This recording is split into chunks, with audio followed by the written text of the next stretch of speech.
In some ways, the United States was founded on a type of, if not outright anti-intellectualism, then a thoroughgoing pragmatism that devalued the life of the mind.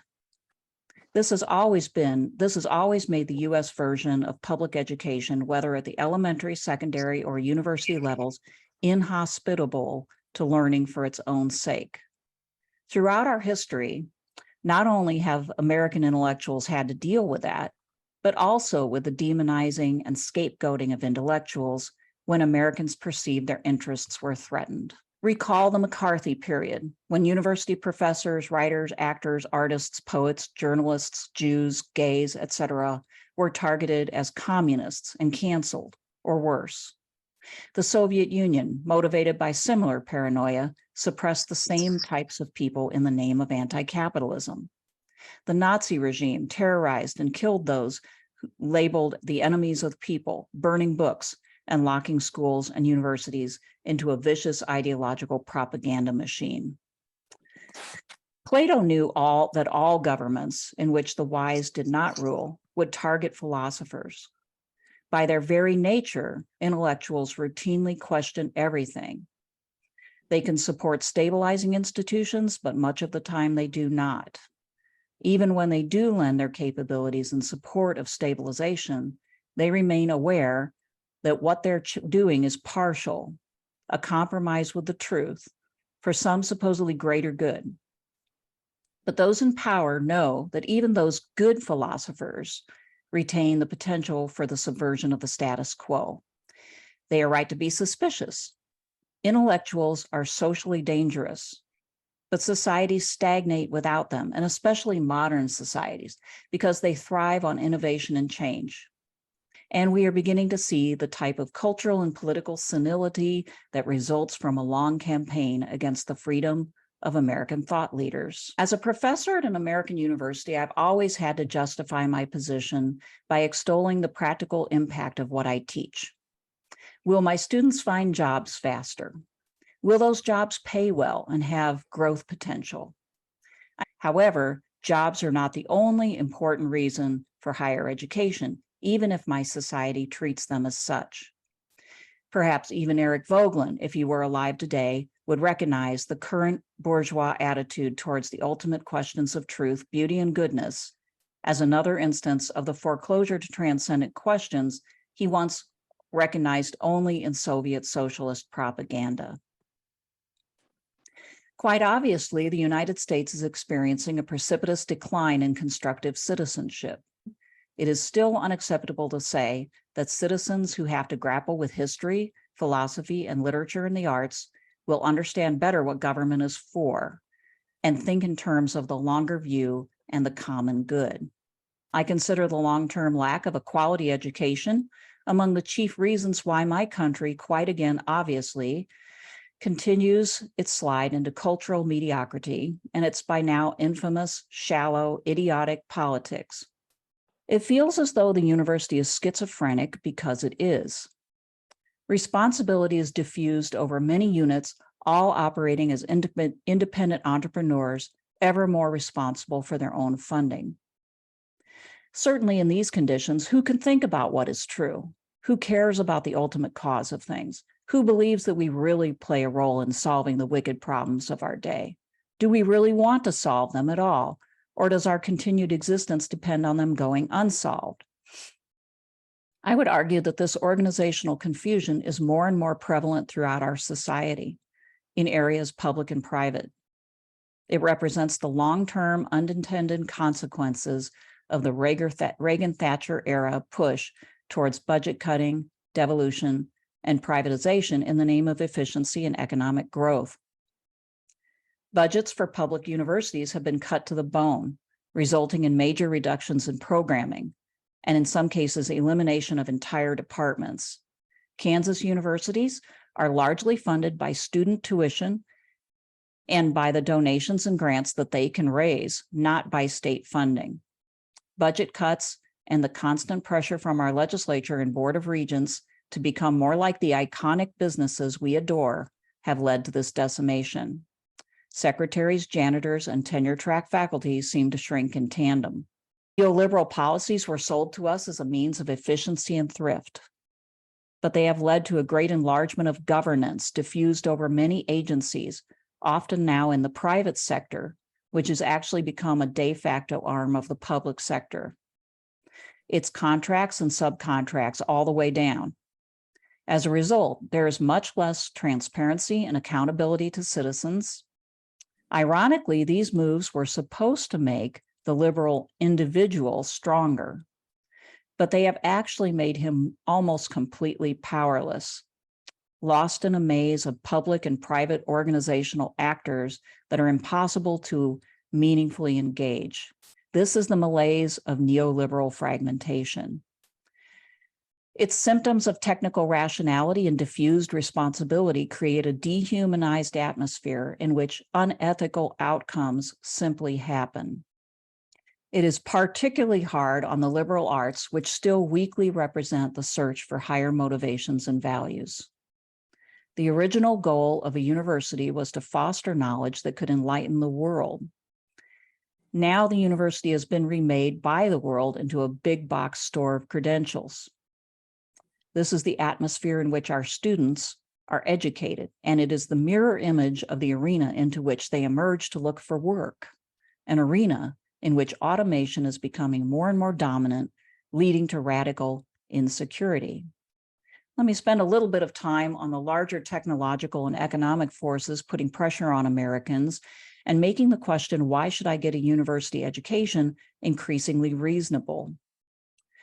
While automation has shrunk the need for manual and intellectual labor alike, and has given many of us more flexible hours and working conditions, the negative effects on our workforce have included a decrease in full-time work and job security, and an increase in monotonous, dehumanizing labor. Artificial intelligence will accelerate this phenomenon for those involved in previously solid jobs in the technical fields and in the so-called managerial elite. For many, automation is leading to an uncertain retirement. Workers in the new economy, even if they are highly educated, often do things that are not challenging and involve less real meaningful and interaction with other people. More and more of them are classified as contractors by vectoral companies who do not want to assume any degree of responsibility for their health or retirement. As consumers, our students go into the world conditioned to buy more than they need and to go into debt to do so. Because of this, many of them will be plagued at every stage of their life, not just by student debt, but by accumulated consumer debt, fueled by the receding dream of the ideal middle-class lifestyle. While automation has worked this transformation, the globalized economy has greatly increased the pool of labor from which corporations can draw. It has led to a rapid decline in real wages and opportunities in developed countries, especially for those without advanced technical skills, like many liberal arts graduates. The political problems that this decline has caused are now hard to ignore. Certainly in the United States, our citizens know that their country is an international economic hegemon, and so their expectations are particularly high and their disappointment more pronounced. Our students believe that they have fewer opportunities than their parents, and that they will probably be less secure as they enter their retirement years. The immense student debt that many of them carry certainly doesn't help them to feel more hopeful. Briefly, how did the neoliberal gutting of our public institutions happen? Over time, federal and state level political leaders have made decisions that encourage the development of corporations over diversified local and regional businesses, especially since Citizens United versus the FEC in 2008 Supreme Court case, and partly from a fear of what would happen to them if they didn't compete with their rivals. Corporations have found ways to supply massive amounts of money to political campaigns at every level of U.S. government. It's hard to argue that these contributions haven't had an influence on legislators if we ask whether they produce a general bias in lawmakers in favor of corporate business. In other words, the effect of all that money produces a pro-corporate environment. At a bit deeper level, some critics are fond of pointing out that liberal Democrats have done very little to stop the trends that have led to economic and cultural inequality in the US, despite their political rhetoric. Harsher critics argue that the left has literally abandoned its fight for the poor and working class in favor of engaging in ideological battles that are easy to manipulate in our media. Conveniently, with culture war issues like abortion rights, gay and transsexual rights, and other morality issues, success is always just beyond reach. If the left has abandoned its chief goal of actually solving economic inequality, it is because Americans on all parts of the political spectrum have retreated into largely therapeutic talk about cultural inequality rather than meaningful action about either economic or cultural inequality. For average citizens, culture war arguments in our media are like the figures on the wall in Plato's cave. They are theater, but they are rarely impacted by them. While ordinary citizens might have attended a university, they are not working at one, nor are they working at a high-level corporate office. They are in jobs with less prestige, but they still want to feel a part of the national spectacle, and they take sides as though battling over issues like critical race theory and cancel culture actually affect their daily lives. The utilitarian education American universities now provide them simply helps maintain this situation. Graduates do not, on average, have the depth to realize the difference between political theater and substance. If their professors can no longer navigate or even understand their own work environment, and if their professors no longer conceive of themselves as members of a learning community in any meaningful way, how could they prepare students to deal with major political questions having to do with the meaning of life and what constitutes the common good? The complete replacement of the four-year degree with technical information and artificial intelligence seems imminent. Jacques Ellul would recognize this situation as the terminal point of the development of technique in education. In the Technological Society, Ellul wrote about the futuristic notions of scientists from the 1960s about what life would be like in 2000. Some of their predictions haven't materialized, such as the elimination of hunger by the creation of a synthetic food system. We have a synthetic food system, but we haven't eliminated hunger. However, their vision for the future manipulation of information seems more accurate. This is a quote from Ellul. Quote, "The most remarkable predictions concern the transformation of educational methods and the problem of human reproduction. Knowledge will be accumulated in electronic banks and transmitted directly to the human nervous system by means of coded electronic messages. There will no longer be any need for reading or learning mountains of useless information. Everything will be received and registered according to the needs of the moment. There will be no need for attention or effort." End quote. Our society needs to be able to think about ultimate values now more than ever, but we're closer to that dystopian future than we ever have been. We are almost irretrievably divided and confused, and our political system is showing signs of fracturing. Americans' growing sense of insecurity amidst plenty has coincided with increased migration from Latin America, Africa, and the Middle East, much of it involving people fleeing far worse conditions in their home countries. They are willing to do jobs that Americans consider too hard or that pay too little for them to want. Immigration, legal and illegal, has led many U.S. citizens to have a misplaced anger towards migrants.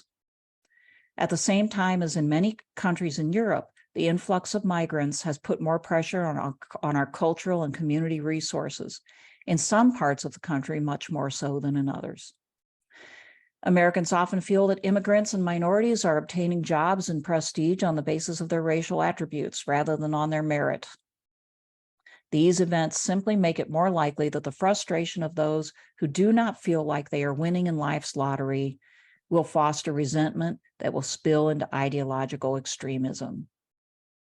This dynamic has definitely contributed to the fact that beyond urban areas, most of the U.S. is red. And it accounts for why both the red and blue oscillate in an endless shouting match that seems to get more vulgar and triggering as the months and years go by. Many of us no longer identify as American citizens so much as members of one side or another in this culture war. If I disagree with my president, he is not my president. Our students are the children of red or blue parents and are either conditioned accordingly or so turned off to politics, they simply do not want to hear about social issues. The truth is, our political turmoil is a symptom of the economic system we have and the political choices we have made. But we cannot say this. If we did say it, most likely few people would hear it. And if they did, they would simply label it dangerous.